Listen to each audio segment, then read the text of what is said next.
Hello everyone, and welcome back to the Bonehead Collective, where today we are trying something a little bit different. I am joined with fellow DM, Diddy, and we are starting up a podcast. Just realised we never actually settled on the name for the podcast. No, we didn't.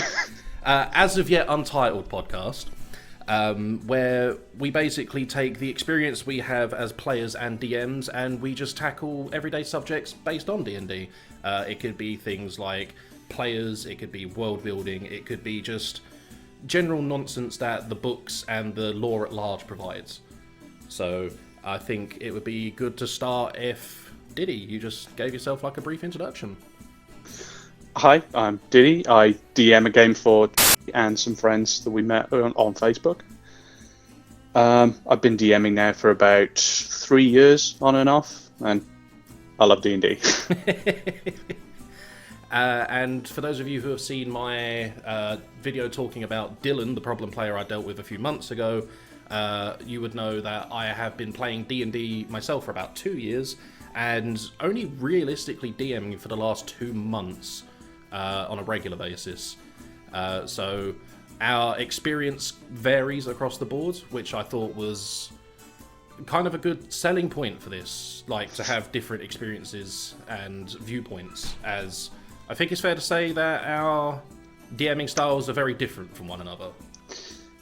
Yeah, I feel for myself I'm more like story driven, and if the rules get in the way of the story, then I'll just push the rules to one side.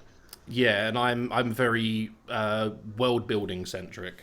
I'm very much into the whole smaller details of building up like towns and cities and having the ability to explore them. So the way this podcast is going to work is it will be split into 2 parts. They will be 30 minutes apiece, released at the same time, and we are going to dedicate 30 minutes each to those podcasts on different topics. And to decide who goes first, I believe we're going to be rolling initiative. Rolling initiative. Right. Do you want to say yours first, or do you want me to say mine first? 13. I just beat you out with a 14. I think at some point we're probably going to get like an on-screen representation of the rolls. Yeah. Get a dice bot. Oh yeah. I mean, I've got one set up on Discord ready. So I think for my topic, I do have a few brought up, as I mentioned to you earlier. I think we'll probably lay off the less heavy ones for episode 1 and just talk a little bit about the world building experience for both of our games. Just talk about how we go about building up the worlds and the characters we put in it. Yeah. I will be a gentleman and let you go first if you wish. About like world building, I've never I have always wanted to like do a whole Silmarillion kind of thing where I am building this entire world from scratch. But I just get so bored, just straight away. Yeah. I'm like, okay, what's the continent called? Oh, yeah, it's called this. Sure. What's the different regions? Oh god, I need different regions, and I'm gonna have different cities within those. Oh, this is so much work. Yeah, no, I get that. I mean, for the viewers at home, I DM a Wednesday game for yourself and 2 other players, and my world is purely homebrew, and it took months to get it to where it is now. I've got the planet, I've got like the continent set out, but one thing I've realised when it does come to world building is you don't realise how many small details you miss in the long run. Like, I never set, like, a year, and then at one point in the game, I was like, oh, you know, this letter is dated. Oh, is it set to the right year? But I think everyone has, like, a different approach to their world building. Some people start, like, from, like, one town, and then they branch out, or some people, like myself, look at the bigger picture and then condense. Each has their pros and cons, but you do realise quite quickly that the smaller details do get lost on you, especially if you're focusing on like a campaign at the same time. Yeah, definitely. Like, when I'm doing homebrew things, I always try and keep it very, just completely separate from the world. Like when we did Twinkletown, which was just a little homebrew thing in between, like in the middle of a campaign that we were doing, Lost Mines of Phandelver. Yeah. I just completely removed the town, Twinkletown. It's a city. I completely removed the city from the lore of Lost Mines of Phandelver. It was just a completely separate thing. It wasn't a one-shot with new characters or anything. I kind of just said, okay, you stop the campaign now. You go into this completely separate place to do this, and then you're going to come back. I find that a lot more easier to do. Yeah, I mean, I did mean to ask you, but like distractions come up on an almost daily basis. But I did wonder if Twinkletown was in the Phandelver module. It is not. It's something I came up with. I mean, there were red flags towards that when we walked into like a medieval Weatherspoons, essentially. Yeah, like, one of those like chain restaurant kind of things. But it's a good thing you didn't go into the Starbucks either. I mean, I'm pretty sure if we roll perception, we'd see at least 2 on every street corner. Definitely. But yeah, I mean, how you handle Twinkletown is essentially in my campaign how I've handled like the tower. Essentially, it is an isolated incident in the world. It may or may not have an impact on the larger world afterwards, but it is essentially just like removed from like the everyday goings on of the continent that you're on. Yeah, the one problem I have had is, for example, I'll in my homebrew, I'll say something like, oh, there has been like an uprising of elves in Baldur's Gate. Yeah. You might have to go deal with that at some point, and then I'm reading through a new campaign, and I'm like, oh no, there's a bit set in Baldur's Gate. What am I gonna do? So there's a bit of a crossover. I mean, I suppose in that sense it is kind of easy because obviously, like Baldur's Gate, like the whole Sword Coast is already an established location. So setting up like a homebrew campaign within that is going to be a lot easier than what I have done. Yeah. So I can see the merit in that, and it is a route I kind of wish I did take.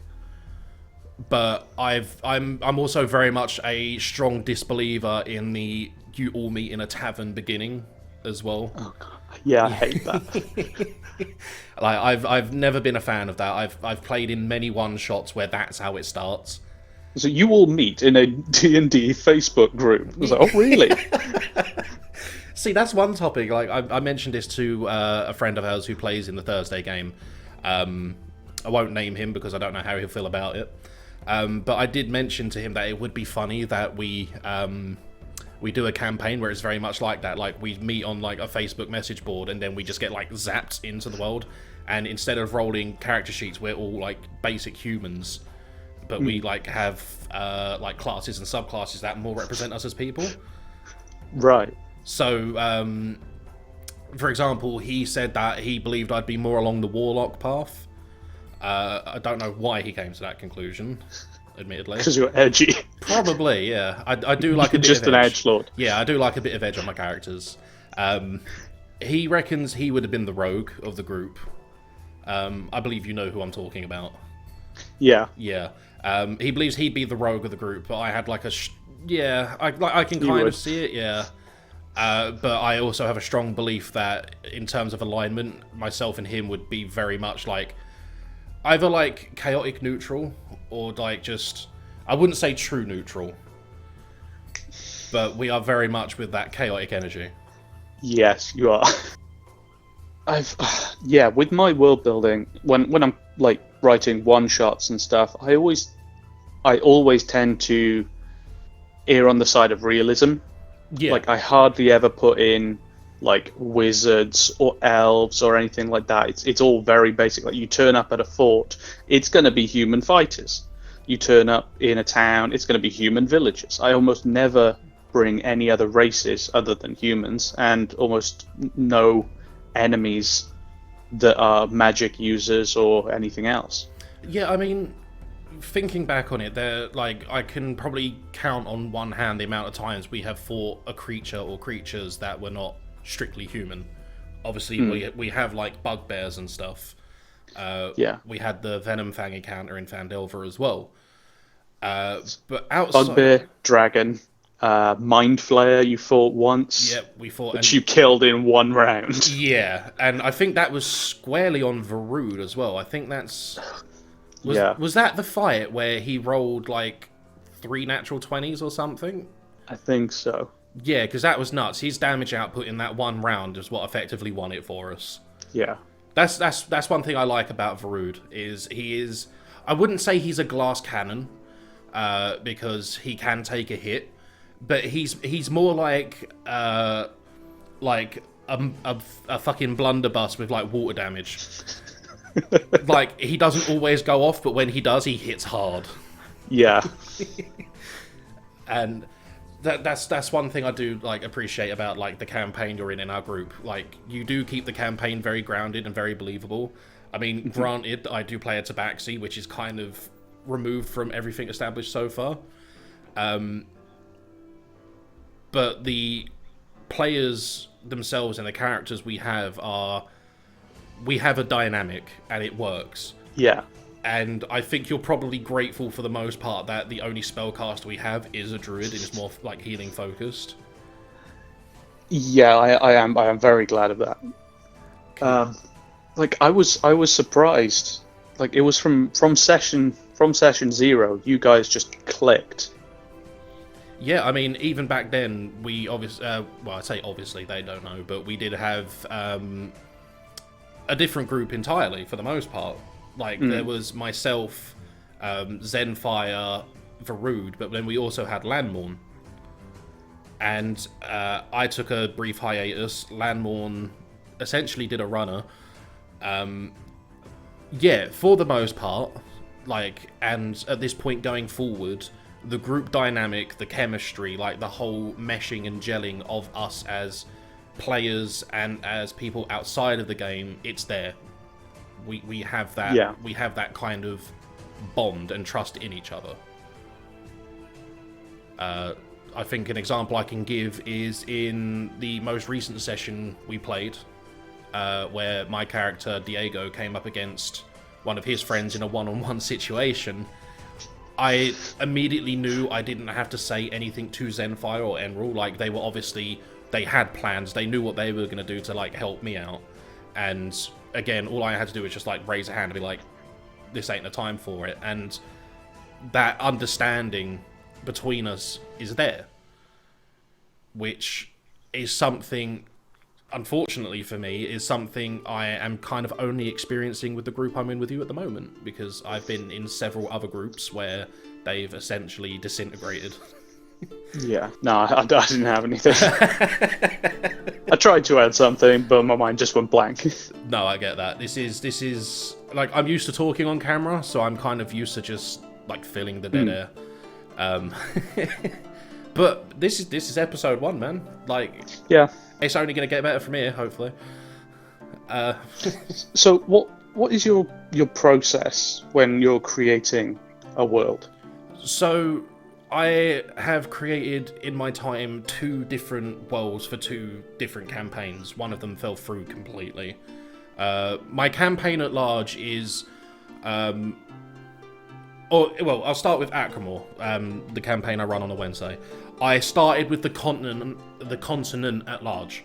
Like, I had an image in my head of Acromore kind of being like the typical fantasy setting, like the medieval England high fantasy theme. And then I was like, that's cool as like a starters area. Like, this would be like your level 1 to 10. Mm-hmm.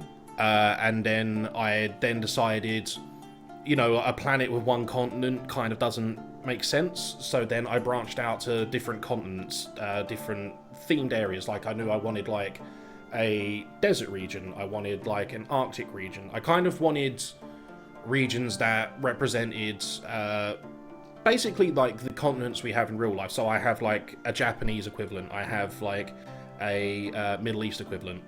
I have a continent that is more akin to somewhere like Greenland, Norway, somewhere that's more like Norse inspired. Yeah.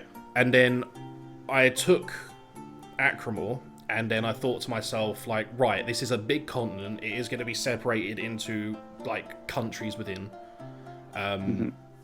I then established ruling powers, a brief lineage of like royal family. So like you've got like kings, queens, princes, princesses, and whatnot.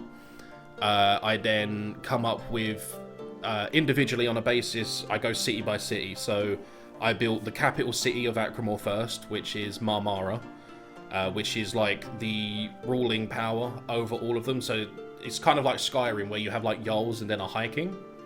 Yeah. So the King of Marmara is very much like the High King of the continent. I then built other cities like Goliath, which is where we introduce your characters, which instead of it just being like your basic city, I kind of go in, I want like a...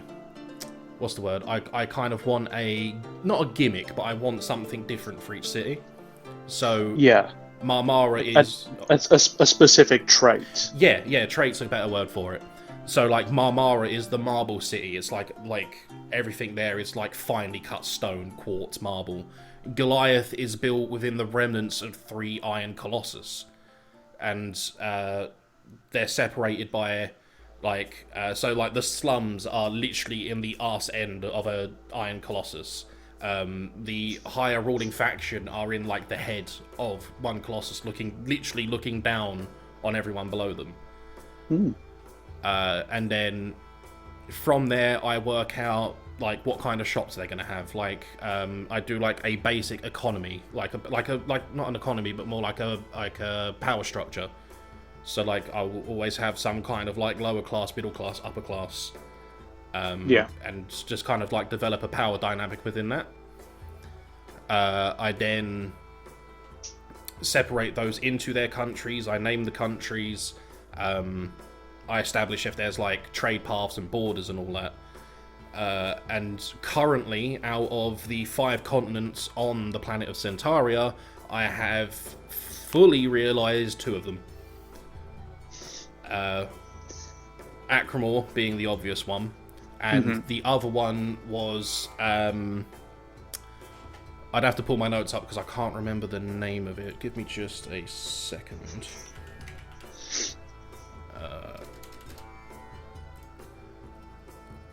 It was the more Middle Eastern deserty area. I pulled up the wrong document. We'll just leave it. I'll... we could cut this. It's fine. Yeah, it's fine. But yeah, so I did Acromore, and then because of the enemy you're encountering in the tower at the moment, Ekathar, who is a Rakshasa, I then developed the whole Middle Eastern setting because that's where Rakshasa, in my mind at least, would hail from. Because they the picture in the book does display him as like this very like desert traveler kind of guy. Yeah. So I then went on to establish basically the exact same structure with Acromore over into this other continent. See, I was like, when I came up with Twinkletown, and I said, "Oh yeah, you've been sent this letter by Sildar Hallwinter. He's invited you to Twinkletown for the festivities that week." And you go, "Where is Twinkletown?" I'm like, I have no clue. It's like 20 or 30 miles east of Phandalin. And you're like writing that down. I'm like, oh, fuck. This is lore now. Brilliant. Yeah, I mean, I did at that point kind of want to throw out questions like, oh, so there's obviously a king because we saved him. Is he like a recognised power against like Waterdeep and Baldur's Gate? Do they recognise Twinkletown as like a separate authority? Like, but that's what I mean though. Like even on like small little side quests, essentially, like. Because I think at the forefront of every DM's mind is they want to make sure that their players have a good time. Yeah. And, like, with that as a priority, you do kind of leave out some of the smaller details because at that moment, they just kind of are, like, redundant to you. Yeah, like, I just... There's a balance between, like, building ridiculous amounts of lore that the players may not even interact with at all, or just focusing completely on the story. Yeah, I mean, again, going back to like my setting in the tower as an example, as you know, you are traveling basically like you're dimension hopping at this point. Yeah. And before every session, like I look at the area you're in and I establish where you could basically get teleported to. I've always had at least 4 different areas that you could possibly go to, and in the back of my mind, I'm like, I don't know why I'm putting so much effort in. Like, I don't know where you're going to end up. I mean, yeah, I have a preferred route, but but we never take that one. Nope. I think if there's any aspiring DMs listening to this, just remember, like, whatever you write down, whatever you plan, ultimately isn't going to mean shit, because your players are not going to take the road you have laid before them. Yeah. But yeah, no, I get what you mean. Like, you do have to find like a balance between writing just the right amount of lore and creating like the better gameplay experience as well, which can be tricky. And again, that's why I'm kind of jealous of the route you took with some of your homebrew, basing it in an established location. Yeah, it is a lot easier to do that. Yeah, you've got that safety net to fall back on. Where I don't. If I get a plot hole, which I've already been caught out before as well, I got caught out on a bit of a plot hole by Enril, or I suppose in this game he's Tannen. So yeah, like basically, if I slip, I don't have that safety net of like established lore to fall back on. Yeah, because when I'm writing something, I always focus on the little thing first, which is like what is the quest. That's what I start with. Yeah. Because I'll come up with an idea for like a puzzle or a boss fight or something like that. I'll go, okay, that's the quest. So then, how do they get there? And then, where is it set? And like, what is this city or what is this town? Or where is this town? And I'll always start from the basic thing, which is what they need to do, and then go all the way up to like the lore. Yeah, I mean that. I suppose that kind of like macro lens. Is macro lens the right term to use? I think so, yeah. Like, I again, it's kind of like having like an established location. I do see that there's more benefit doing it that way, like expanding out. Because you do kind of allow yourself a little bit more wiggle room to like build this world. Where if you have something that's already established on a grand scale, again, things like lore and the smaller details could ultimately be your downfall. Yeah, but the problem with my system is, like, I will create a quest to town and city and then area. Then I'll create somewhere else that may not just mesh at all with that previous town that they've been to. Yeah. I mean, I suppose that's, like, one thing like people look at is like they do want some kind of like consistency between when in reality, like if you go to like different cities, different countries, the consistency isn't really there. The only thing that is consistent is the fact that we have buildings of stone and glass, not poo and mud. Yeah. But I suppose or caves. Yeah, exactly. I mean, we're 20,000 years past that, and but I suppose the question that I kind of want to go with from there is, so with you when it comes to something like Twinkle Town, where you have essentially made a quest, or like last session for us when we went to that tea plantation, which I'm assuming was a creation of your own as well. It was not. Oh, was it not? No, that I just completely ripped that off from the episode Janestown from Firefly. I do remember you saying. Because in the group chat that we have, I was just like, has anyone seen Firefly? And everyone was like, no. Good, right? Let's rip this off. Yeah, it's like, no, but we've seen Serenity. It's like, great, that's got fuck all to do with what I'm doing. That's fine. Yeah. But when it comes to things like that, obviously establishing a quest line, like in Twinkle Town, what is your structure to establishing your quest? Or your... There is none. I'll go, oh, this is like a cool thing to happen, and then I write it down in some notes. and then I'll do a bit more thinking, and I'll go, oh yeah, actually, this could tie into that. So then I'll write some more notes, and then like eventually these just little like puzzles and fights just become a full quest. And then I need to go, okay, well that's a quest. Where the hell is it set? It's set in this place. Okay, what's this city like? Does it have a king or a lord? Okay, it's got a king. Oh, there's a Weatherspoons on every corner. That'll be funny, because when I write stuff, I like to write stuff that's funny. Yeah. Um, Yeah, no, we definitely did get that when we like stepped into one tavern to do like a pub crawl, and it's like, oh, it's got some like really tacky wallpaper and the beer's like a bit naff, and we go into like a carbon copy of the same restaurant like down the street, like that did give us a good laugh. That was brilliant. Yeah, I'll just like pick up little bits. They'll make a quest, and then where the quest set, what, like, yeah. So it is from right down to the very simplest things, like all the tiny bits that make up the quest, all the way up to where are you? Yeah, I mean, I can't say my approach is too dissimilar. I recently ran a murder mystery one-shot, and one thing I very quickly realised, because of the gloriousness that is D&D, you can't write a linear story. So, kind of, I mean, I don't know if this is your order, but I start with, like, the end game first. Like... Yeah, often I do. Yeah, so, like, I'll start with the end game, and then I'll kind of work backwards to, like, how it came to this, how the players could potentially progress. Ultimately, one thing I also realised writing a murder mystery is it's hard as shit to write, like, a good story. And I ultimately had to rely on some graphs and tables I found and charts online to basically do, like, a whole bunch of dice rolls to establish... Basically, what I ended up doing was the D&D equivalent of Cluedo. Yeah, I did want to like create a murder mystery kind of thing.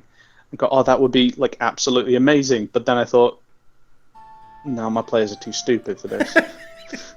Yeah, one thing they're just not going to get any of the clues. Yeah, I mean, no offense to the group I had at the time, which is the Thursday game lot, but it kind of helped me realize, like, as myself playing in your game as well, we spend a lot of time hung up on details that really don't fucking matter. Like... Yeah, like there is a door in front of you. Right, I'm gonna pick this door, and the Varut will go, no, I've got the axe that can do maximum damage. I'm like, guys, just open the door. It's not locked. Just open the door. There's nothing behind the door. I remember when we first started playing, every door we came across, it was like, right, Diego stealth, do a perception check. And then yeah, it's like, okay, like it did get tedious after a while, but yeah. And now you're just the complete opposite. You just walk it. You just kick a door down. Barge into a room. It's like, what's going on? Who's here? I fight this guy. I mean, as the rogue, yeah, I might not get to stealth through that door, but with the rolls I get on stealth anyway, I can literally just put a paper cup in my face and no one finds me. It's fucking great. His tabaxi tried to stealth in an open cave with no hiding spots. I say, alright, roll stealth. He rolls a natural 20 plus 10. Yeah. And I can't remember if it's the DMG or the PHB says that an impossible check is a 30. Yeah. If you want to do something impossible, just roll a 30. And I think so. Yeah. He just puts his hood up. He becomes invisible. Yeah, like sat there, just head. We were all laughing because essentially you asked for it. Yeah. You were like, I said you're gonna have to roll a 20. You tempted fate, my dude. But yeah, no. But then, to be fair, the wind was taken swiftly out my sails because the next night in my Friday game, I had a player who rolled a fucking 32 total. And I was like, well, you know, I'm never going to do better than that until I, like... Well, my fighter in your game has got a plus 13 in athletics, so Jesus. I could theoretically roll a 33. Yeah, I mean... I don't get my next expertise now until about, I think it might be the 11th level. I could be wrong. But I do at level 8 get a dex boost, which then gives me that 13. So like I'm just trailing behind Horatio. But when I get that, this you'll hate. When I get my next expertise, I get a plus 17. Oh God. And then by that time as well, I'm fairly sure I get that skill that means I can't roll lower than a 10. So I looked at this last night. My lowest roll, if I rolled like a 9 and it defaulted to a 10, my lowest roll would be a 15. Forever. So because of that, because of like how bullshit my stats are, you're effectively gonna have to raise that DC for the rest of the group as well, or at least give me like my own DC. Well, it's not me who makes like the dice check. It's like how hard what you're trying to do. Like, oh, I'm going to jump over this twig. Oh yeah, you're going to have to roll a 30 for that. I'm not going to be able to do that. I think that does bring up another good question about like the world building and the campaign and stuff. Is because I'm assuming, because I've never run a module, I'm assuming the modules tell you a DC. Like there's like a set DC? Yes, there is. Obviously in Homebrew there isn't. And I'm assuming in Twinkletown, which was purely of your own mind, you had to like designate your own. Do you have like a static minimum? So like every roll, if it hits this number, it's an automatic win? Or do you have like a dynamic one that changes in value? Like I try to bring it like I try to take inspiration from the modules that I have run. So if I say, oh, you need to like pick a lock or something, then I'll remember from this module it was like a DC 15 if it was this kind of certain lock. So I'll use the DC 15. Yeah. But I always set it as multiples of 5. Okay, yeah. I feel it's just a bit easier. Yeah. Like just 10 to 20 basically. Yeah, I mean, I'd say mine's more of like a dynamic. I'd say it depends on what you're asking to do. So like you said, if it's like, can I hop a wall? And for some ungodly reason, I'm like, yeah, roll acrobatics. Obviously, like, the DC for that is going to be a lot lower than, say, I'm going to, like, run up a wall and vault it. Yeah. But, I mean, there are times... I mean, this is something I'm guessing, like, every DM does. But I kind of have, like, tiered responses as well. So, like, in some cases, I'll have, like, you have to hit, like, a minimum 15. But if you roll, like, an 11 to 12, you get, like, this amount of information. If you roll, like... Unless it's below a 10, generally for me, I don't really consider it like a hard fail. Like, you will always get something. Yeah, like I've done that, especially for Twinkletown. Like, I'll have you roll, like when you're talking to someone and you say, "Can I have some information, please, Mister City Guard?" I'll say, "Roll a d4," and then I'll basically have just, "Welcome to Twinkletown. It is a city." To like. Sildar Hallwinter has been acting weird since he came back from Crypt Garden Forest or whatever it was. Yeah. So you're like, something's... It's either you get nothing or you get the quest line. I suppose as well, like, because members of the group previously were like fairly new or like brand new to the game, and a lot of new players don't probably realise that they can ask specific... It's not like Fallout where you have a dialogue tree, but you're limited in what you can still ask. Like, you could literally walk up to a guard and ask him when was the last time he took a dump. Yeah. Like, you can do that, and I think what's your girlfriend's breast size? Yeah, kind exactly. Of thing. You can ask anything.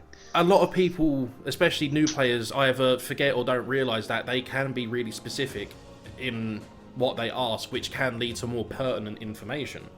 But then it's a double-edged sword, because then at the same time, the DC check for a persuasion or an insight might be higher. Yeah. I think, like, just how, like, dynamic, and because aside from what, like, you write down in your notes for a session, like, as a DM, like, 95% of any given session is improv. Oh, yeah. Like for example, the last campaign campaign, the last episode we just did for you, I had written half of it. Yeah. I was just like, oh, I can't be asked to write anymore. I'll just improv the rest of it. So like 10 minutes into the session, they had completed what I've written. I was just like, oh god, no, what am I going to do? Yeah, no, like, I'm very much in the same boat. I will spend a good few hours writing essentially like detailed cliff notes, which is like an oxymoron in and of itself, but Yeah. like when you were in the Riftforge, this is going to be stuff they don't understand as viewers, but when you was in the Riftforge, I had written all of that out.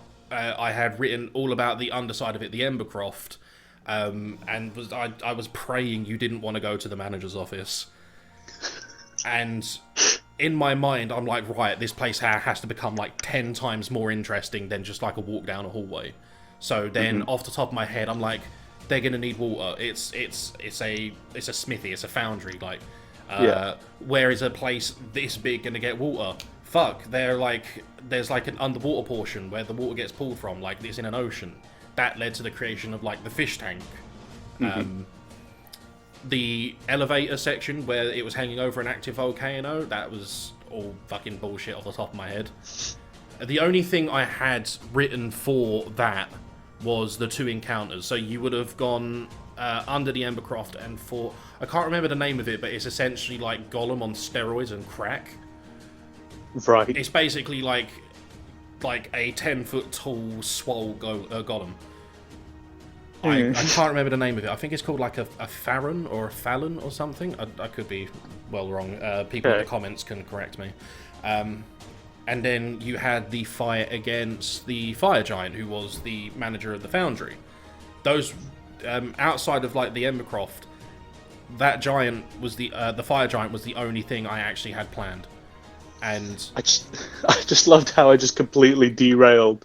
No, but in a way, I was so grateful for that, because even though you wanted to go to the manager's office, instead of me having to come up with like encounters on the fly, you basically pulled like your Doctor Who psychic paper out and was like, surprise inspection, let me through, bitches. And thanks to some very poor rolls on the guard's end, like, you single-handedly managed to like streamline it, but like make it a lot better, more entertaining. For the viewers, there was supposed to be like a few fights before we got to the big boss's office. Yep. I play a noble, so I have this official-looking piece of paper saying this person is a noble, show him respect, and then it's got like a stamp and a seal on it. I kind of just flashed this and said, "We're here for a surprise inspection. We need to talk to the boss." She was like, "Roll persuasion." Was it persuasion? No, deception. It was deception, yeah. Roll deception. Natural 20? About 3 times I got a natural 20 in a row somehow. Yeah, it was fucking nuts, and it was only for you to fall at the last hurdle when you're like, we've been given a list by a big boss man that has all of these changes we need. And the giant's just like, can I see that list? And you're just like, Thunderbolt. I don't have the list. Yeah. Thunderclap.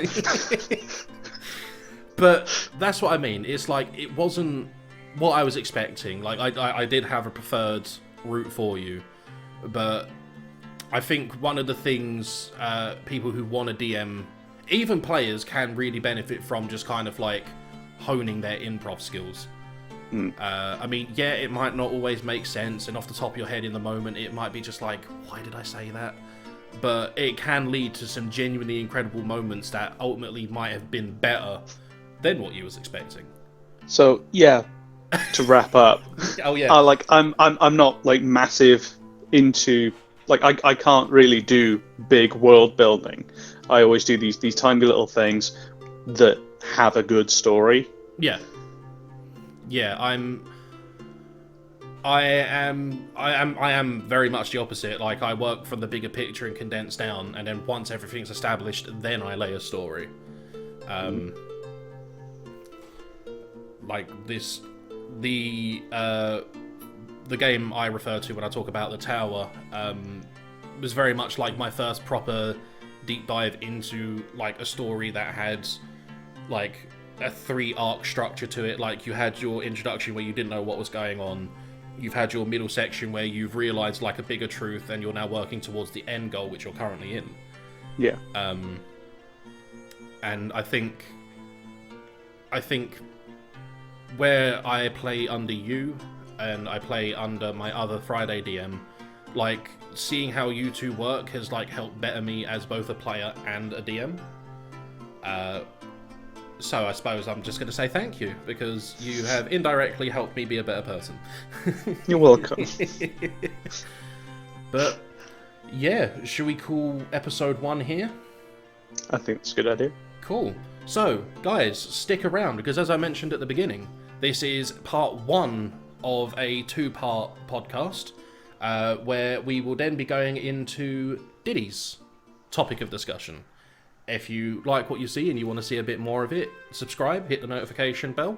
If you want to put in your opinion on matters, or if you want to suggest topics for us to talk about, leave them in the comment below. As for now, I've been Bonehead. That's been Diddy. And I've been Diddy. There you go. I didn't know if you were gonna like meet me on that one. That's fine. But we will see you in part 2. Bye.